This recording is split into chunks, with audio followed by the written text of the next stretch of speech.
Hello, this is Marissa Badgley, founder of Reloveution. This morning, I started writing a love note to all of my newsletter subscribers. It was supposed to be short and sweet, but alas, the final product was long. Very, very long. It's hopefully still sweet, but I'm hoping that this recording will be easier to digest and more supportive of folks for whom long-form narrative emails are not the most appreciated. Here we go. Dear friend, have you noticed that your team is stuck in endless planning, avoiding tough conversations, making abrupt or reactive decisions, swinging between burnout, disengagement, or disillusionment, paralyzed by fear? You're not alone. These are the stories that I'm hearing over and over again from humans leading on the front lines of social change. People are afraid. People are holding on tight. People are anxious. People are feeling and being threatened. Unfortunately, none of this is new. The costs of doing mission-driven work have always been high for change makers, and especially for folks of historically excluded or marginalized identities. The stories aren't new, but they do feel louder, more emotional, and more urgent right now. Which makes sense. So many of the causes, organizations, and people we care about most are under direct threat. The result? Many teams and organizations, not just people, are exhibiting powerful trauma responses. And I believe that these responses are as much of an existential threat to our work as the myriad social, political, and economic threats swirling around us. What do I mean by that? Well, most of us have become very familiar with trauma as an individual experience. We know that the body keeps the score. We understand that humans suffer.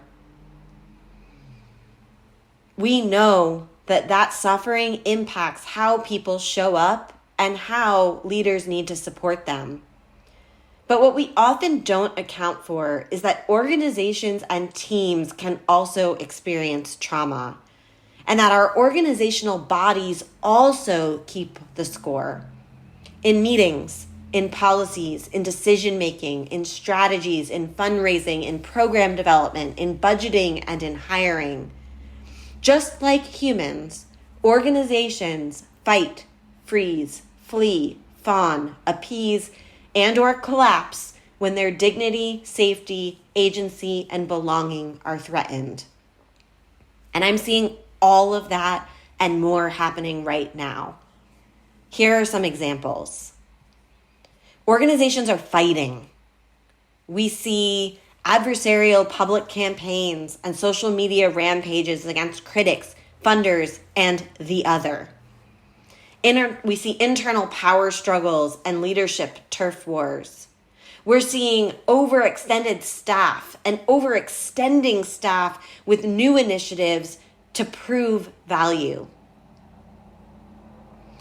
Organizations are also fleeing. We're seeing general avoidance of difficult conversations about DEI, about finances, about failures. We're seeing withdrawing from partnerships to sidestep accountability. We're getting stuck in endless planning without action. Organizations are also freezing. We're seeing budget and hiring freezes, even when needs are urgent.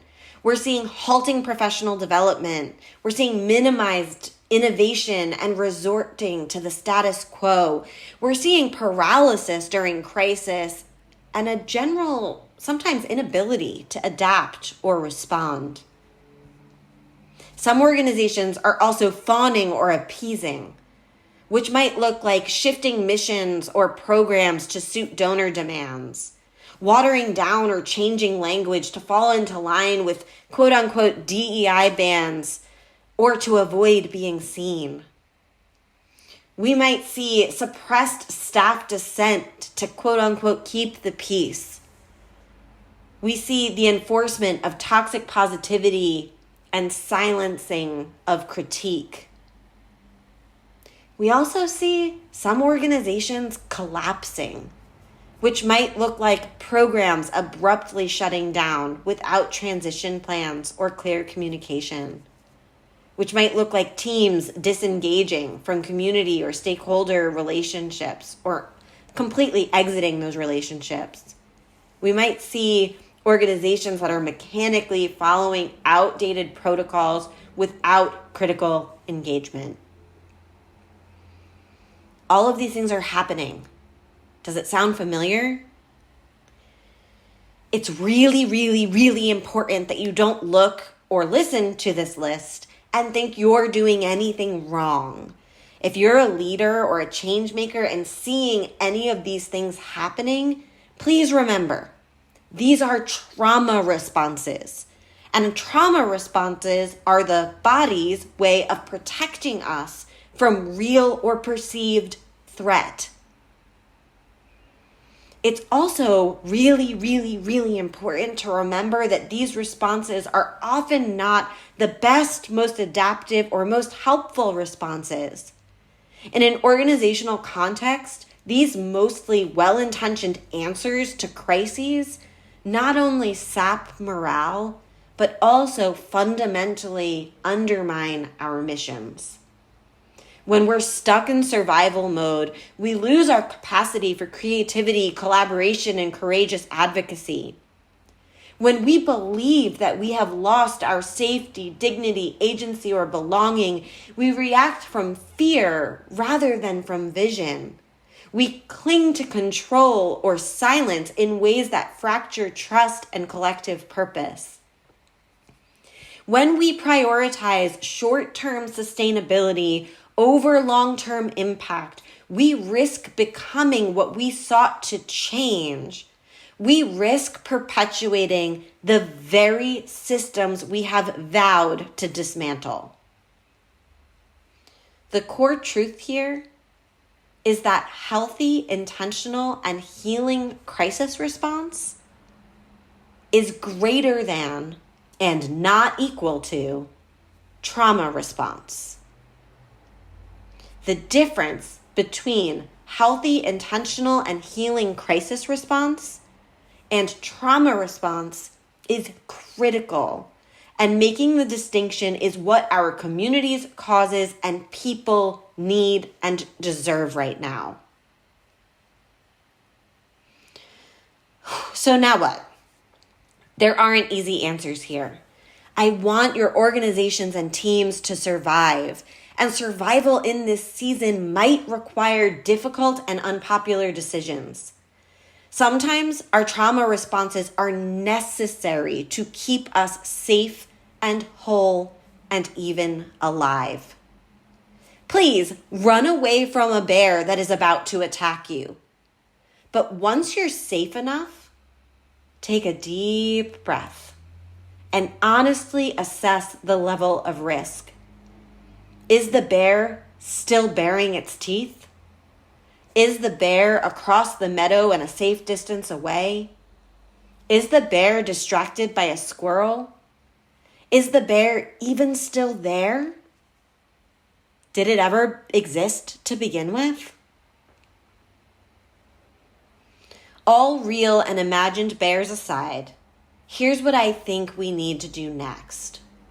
Number 1, notice the patterns. Where do you see these trauma responses showing up in your organization's systems and culture?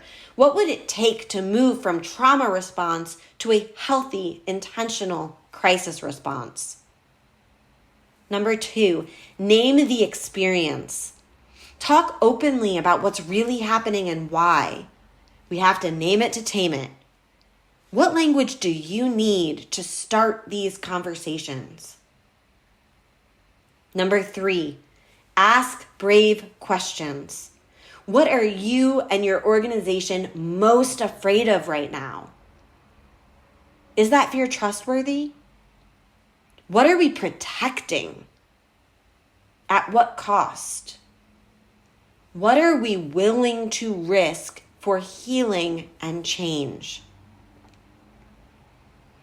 Number 4, Invest in healing. How might you prioritize trauma-informed training, flexible policies, and staff well-being, not as a perk, but as a core strategy? How do we create organizations that are healing ecosystems for humans experiencing their own traumas in this season? And finally, and perhaps most importantly, number 5, invest and pour into people. When organizations face crises or threats, the instinct is often to tighten belts, freeze spending, or pull back on professional development and staff support. But real research and real experience show that the healthiest, most resilient organizations do the opposite in hard times. We must prioritize investment in staff well-being, growth, and community. This means offering more, not less, access to coaching, counseling, flexible schedules, and professional learning opportunities. We must double down on support, connection, and psychological safety. Instead of retreating, we have to increase our check-ins, increase the number of peer support groups, increase the opportunities for in real life gatherings, increase the opportunities for honest dialogue, increase the opportunities for truly getting to know each other. We have to ensure that all people in this moment feel seen, heard, and valued at every level of the organization. We must resource our people like our missions depend on it, because they do. Again, trauma responses in organizations don't mean that you or anyone else is failing. We're all human, and our organizations are made up of mortal beings doing their best to keep themselves and their organizations alive in a world that feels unsafe, uncertain, and often untenable. This also isn't about gaslighting ourselves into believing that we're not under threat and that everything is okay. This is about seeing and naming what's truly happening in our bodies and our organizational bodies, because when we do, we can change our choices. And I hope that more of us, humans and organizations alike, will choose healing. Healing is the antidote to trauma. Healing is possible right now. And building healing leaders, teams, and organizations is the fundamental work of Reloveution. If any of this far too long note has resonated with, emotionally stirred, or surprised you, I and we want to help. We can train your team in trauma-informed and healing leadership, facilitation, coaching, and/or decision-making. We can advise you and your leadership team on building healing ecosystems that support real humans and the real work. We can offer consultation and support around moving your team from trauma response to healing-centered crisis response. We can hold space for and facilitate the hard conversations. We can help you pour into your people through professional development, coaching, retreats, or group facilitation. And through the end of this year, all nonprofits and change-making organizations will have access to sliding scale services and resources. No questions asked. We are committed to meeting you where you are, removing barriers to entry, and providing responsive support that is accessible, dignified, and rooted in healing.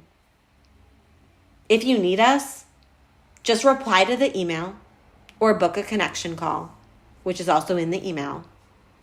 And if you know someone or an organization that needs us, that needs these types of conversations, please do the honor of forwarding the email to them or forwarding this love note. I'm so grateful to be in your orbit. Thank you for listening this far. In solidarity always. Marissa.